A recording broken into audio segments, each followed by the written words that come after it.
So how to adapt exercise programming for online delivery.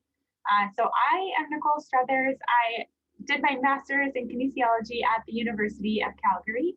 I have a clinical exercise physiologist designation through CSEP, so that's our governing body, and I'm also a certified health coach. So I've been working with the Health and Wellness Lab more in the ACE program, but recently the Excel program for the last 3 years. And it's been so cool to be a part of the lab and Dr. Nicole Struthers' work. So welcome everybody. So to jump into our presentation overview here, we're going to chat about the value of transitioning to online. We'll get into the basics, so ensuring safety, effective teaching, and then just some tips and strategies for you to use as you implement online programming around fostering social support and connection, which we kind of think is the key to success. And so if you've been to any of our other presentations, you'll notice a little bit of a theme on the behavior change, on the social support, and really trying to build connection amongst our participants. So that kind of just keeps coming up. So I'm just going to keep nailing that hammer.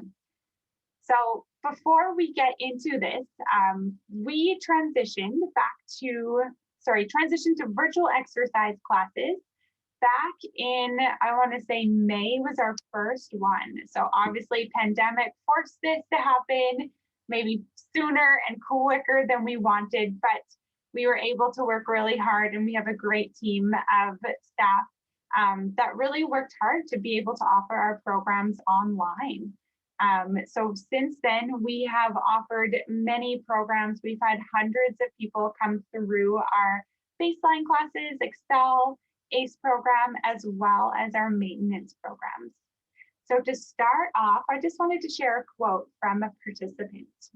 She says, "The online experience has been extremely helpful, as the closest ACE class to me would have been an hour drive, which I would not have been able to do. So having the class online has allowed for me to partake and improve my physical and mental well-being." And so I know this is kind of a weird time we're in with COVID and everything being online, but I also want to encourage those of you who maybe do teach and will be teaching in the future to consider this, because I do think that it meets a need for people who maybe can't drive, maybe it's too far of a commute, or especially for those who are undergoing treatment and are quite immunocompromised. And they're not comfortable coming to an exercise class. And so one thing to know is that our attendance has actually been the best that it has ever been, because we've taken a lot of the barriers for people that often get in the way of making it to an exercise class. So to jump right in here, as we thought about transitioning into our online classes, the number one priority we wanted to ensure was safety. And so in person, it's different because you can interact, you can be there, but online, we're from a screen. And so there were certain things that we felt like we needed to establish prior to make sure that everybody felt safe and comfortable. And in the case of an emergency, we had what we needed, and we had it easily accessible to make those calls if needed. So ensuring class safety before, we actually require all of our participants to have camera on. So their camera should be set up and always on. They should most often be in view. Every once in a while, they'll do a stare exercise and they'll let us know exactly where they're going, but otherwise in view the whole time. We always have their home address, their phone number, emergency contact on an Excel sheet, and we store in a secure online database that's easily accessible for the instructor and the moderator. And so we want to make sure we have that open at all times, just in case something were to happen. We're physically not there. And so our ability to respond and to make those calls that we need to is really important. During class, we have implemented the role of the moderator. And so we have a class instructor who leads most of the class, and then we have a moderator who helps assist.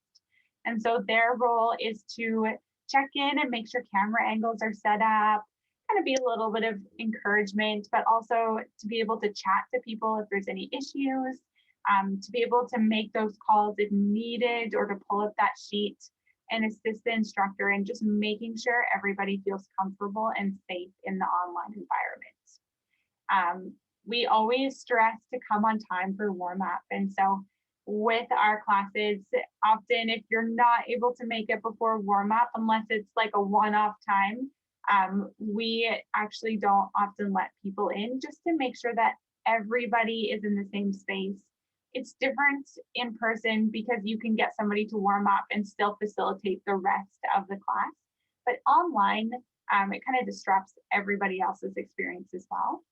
And then if people have balance issues, we encourage them to bring their walker, have a wall, or a support person nearby, just to ensure their safety. During and after class, we do post-class check-ins. So we often will use those RPEs, heart rates, overall feeling, and just really asking for feedback throughout. So on this next slide, if you have not seen it, this is the rating of perceived exertion scale. So 0 to 10 here. So often we'll refer back to this on that 0 to 10, or sometimes instructors will use a 1 to 5. It really doesn't matter what scale, but just some sort of scale to help get some feedback as you go, and to make sure everybody is adapting properly to the exercise. If we have someone who's at a 10, very, very hard maximal exercise, maybe it's time to scale back a little bit. All right, so effective class teaching. There's some things that you would almost think are a little funny that you wouldn't think about in an in-person class. So before, we often will send the exercises by email or chat, and I have another slide with that. Trying to just prep people for the exercises. So you want to have clear, concise emails. Communication is done all virtually, and so we don't want to overload people, but we want to make sure that we do communicate the right amount of information. We ask for instructors to arrive 10 to 15 minutes early to make sure that if there's anybody who has concerns, they can come on and they can chat before the class starts and be like, hey, you know what, I had treatment earlier today and I'm feeling a little bit wiped, like what can I do differently? So having that time ahead of class just to have those conversations in a bit more private setting versus in front of the whole class is really important. And then setting up your audio and video. So for instructors, you want to be completely visible. You want to try to use a headset for audio quality, because as soon as you step away from the computer, often it starts to sound echoey. So we often will use the AirPods, but any sort of Bluetooth headset works well. Instructors should be well lit. So you want to try to avoid the shadows or a lot of light exposure. And then one thing that we've started to really think about is clothing color contrast. So it seems funny, but it's something that we have to think about, because if you're wearing all white and you're on a white background, participants aren't going to be able to see exactly what you're doing as well. And there are people who maybe have a little bit more visual problem or audio problems, and so they really do watch what you're doing. So thinking about those color contrasts, trying to make sure if you're on a white background, you're wearing black or darker colors versus blending into your backgrounds. All right, so continuing on with the circuit PDF attachments, this is an example of what we would send to our participants. So this is week 1 from the ACE program. And so any participants in either the ACE or Excel program, you might recognize this circuit here. Maybe that takes you back to week 1. We always like to include the equipment that is needed for the exercise, the different exercises that people are going to be doing. And so kind of the structure, because I think if you can prep people for what is coming, it just makes the transition smoother. So we want to really let people know what's coming ahead of time, what is required of them, so they can set up their space for the exercises. So in this one, we need a stability ball, right? And so that gets people thinking like, if I don't have a stability ball, okay, I'm gonna have to ask my instructor about that. Or maybe I need a kitchen chair. Okay, I need to make sure I have that with me before we start our workout so that people aren't running to and from trying to collect things. The need to adapt exercises for home equipment or lack of equipment is really important in online teaching. So most people do not have the luxury of having a home gym. I still use dumbbell water bottles as my demonstration because I can't find dumbbells. So making sure you have those adaptations for people. We want to try and include everybody in our programs and not force them to buy a lot of equipment if they don't have the funds or they don't have access. And so how can we do some of these exercises that we would usually do in the gym with maybe a simple band or maybe some body weight versus dumbbells or soup cans, right? So getting creative with what you have around the home. So when we transitioned our program to online, we had to go through all of our exercises and revamp them so that they could work within a 4x4 space and you didn't need to have any equipment. All right, so moving through effective class teaching for those instructors and moderators. I think it really comes down to having the instructor and moderator have clear roles. And so often if you are an instructor, you want to try to meet with your assistant or your moderator to ensure that you know what you're in charge of. And so is it attendance? Is it providing technique feedback? I often have practicum students in my ACE baseline classes. And so I like to get them involved in giving tips and technique to help with the technique throughout the classes. Frequent exercise reminders and demonstrations. So one thing that we often hear is people like to watch the exercise, right? So they like to see you do it. Often you'll see people like looking up and just checking in to see where you are at. And so demonstrating a lot of the exercise, but still coming up and checking it to make sure that everybody is on track, everybody is exercising safely, and they're not compromising like spine or existing issues. So that leads right into the next point on individualization. In an online environment, when we're all on Zoom, it can be weird and kind of uncomfortable at first to give specific feedback to participants. But I think it is really important and I would encourage it. And so participants, I'd love to hear at the end what your thoughts are who are here. But from what I have learned, a lot of people really appreciate the feedback. I think they'd rather know that they're doing an exercise incorrectly and having some little tips to try and make it better than to just ignore it and keep on going through the exercises incorrectly. Ultimately, I really want to empower people to feel good and to exercise safely so that they can continue to do it without me there. I mean, I'd love to keep all of my participants with me all the time, but at the end of the day, we want to try and teach them how to do this on their own. So how to do that, use names. So call people out. Pat, I'm going to use you because I know you're here and you can handle it. It's like, Pat, that squat looks so much better than last week. Well done.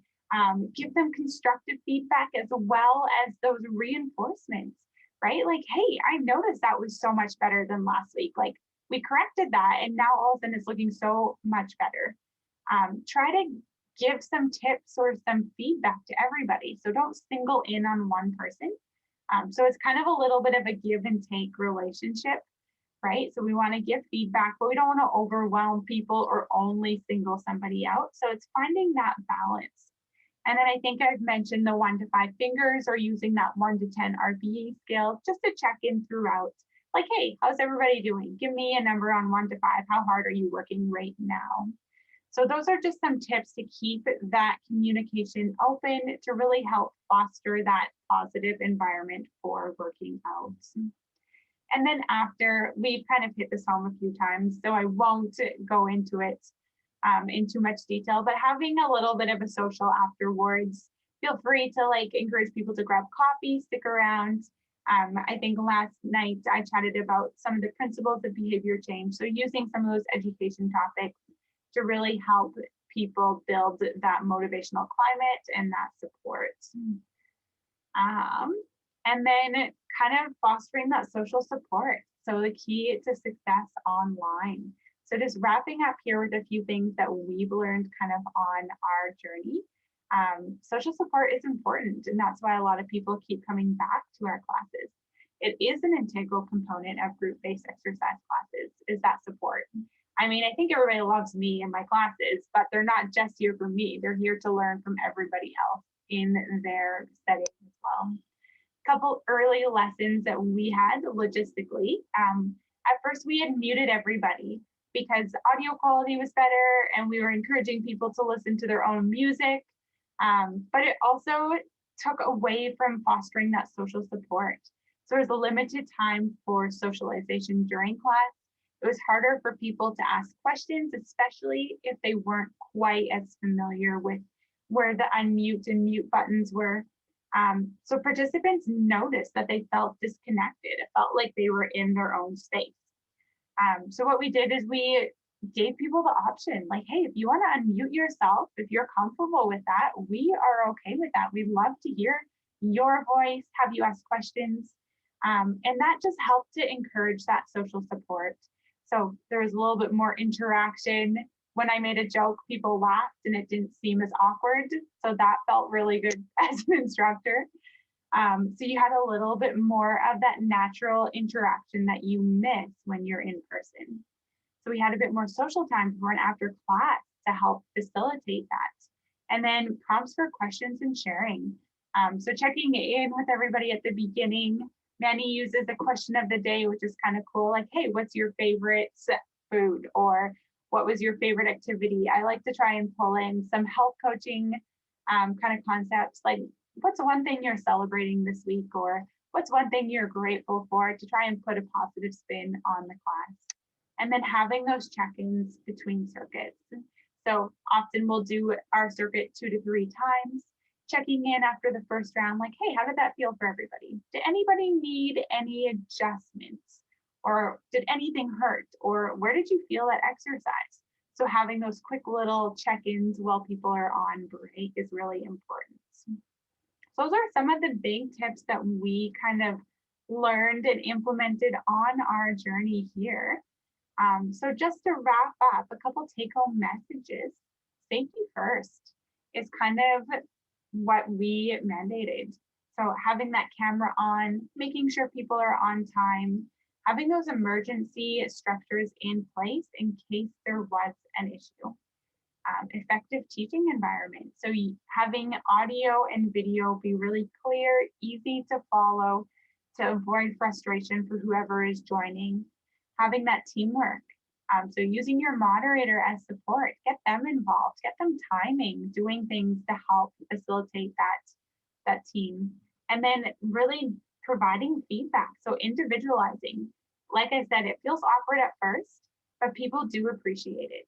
And they like to notice that they like to know that you are noticing that they are progressing. And then finishing off, we want to create that meaningful and supportive experience. So using that social support, harnessing the power of community, using those education topics, those behavior change principles to really help people adhere, and then helping them build confidence in their skills. So just to wrap up, this is just a picture of what a good old Zoom class would look like. And so we've had so much fun teaching online. I think for myself personally, it's been really cool to see the community and the experiences that people have been able to have. At first, I was like, I don't know if this is going to work, if this is going to be successful, but it has been so cool to see what we've been able to do and just the experiences that all of our participants have had through the program. I had one lady tell me that all of her friends were jealous of our programming because they didn't have anything. This was back in May. I know everybody's online now, but back in May, we were one of the first ones to kind of transition. And so she's like, yeah, we're really meeting a need and my friends would love to join, but they don't have that cancer diagnosis, so they can't. So don't underestimate the power of teaching online and having virtual classes, because it is still possible to develop community and to really help people move and exercise within the comforts of their home.